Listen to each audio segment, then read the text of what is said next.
দেশে ডেঙ্গু পরিস্থিতি আবারও উদ্বেগজনক হয়ে উঠেছে। ২৯ জুন সকাল ৮টা থেকে ৩০ জুন সকাল ৮টা পর্যন্ত ২৪ ঘণ্টায় ডেঙ্গুতে আক্রান্ত হয়ে ৪২৯ জন রোগী হাসপাতালে ভর্তি হয়েছেন, যা এ বছরের একদিনে সর্বোচ্চ।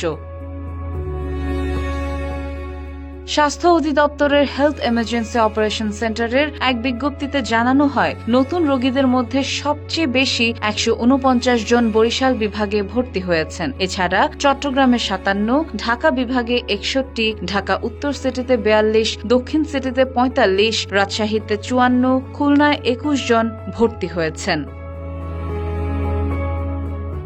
তবে এই সময় ডেঙ্গুতে নতুন কোনো মৃত্যু হয়নি। এ পর্যন্ত ২০২৪ সালে ডেঙ্গুতে ৪২ জনের মৃত্যু হয়েছে।